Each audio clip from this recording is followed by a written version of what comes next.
Thank you, Mr. Chair, and thank you to the witness. Mr. Laurent, your colleague Ed Devlin, in a recent interview, he's also, as you know, a fellow at the CD Institute, said that if we don't start addressing climate change now, it will be too late. How, in your opinion, should we be addressing climate change? And I understand there were no measures in your 2021 shadow budget in this regard, and I'm curious as to why. Yeah, well, we had the measure in there, and it was to increase by 10 percentage point gradually the GST rate on transportation fuel.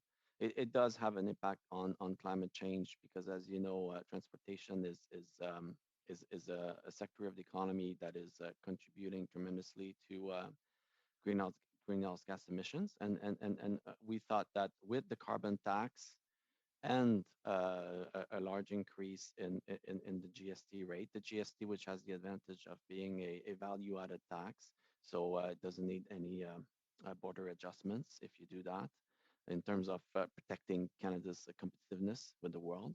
So a 10 percentage point increase on the GST was our recommendation. I know it's very economic. It's very more can be done. Obviously, climate change is a reality. I recognize that for sure, and it does require civil society to get its act together and act accordingly.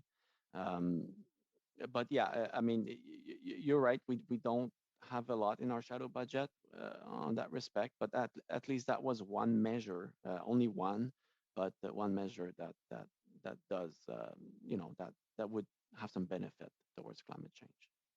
Okay, thank you. And you also, in your shadow budget, recommended closing a variety of tax loopholes.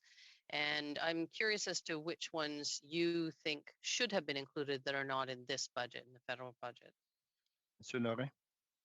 Yes, I mean, tax loopholes, like we say tax preferences, and we had a long-standing one, the labor-sponsored venture capital fund credit that we think doesn't yield the benefit commensurate to its cost.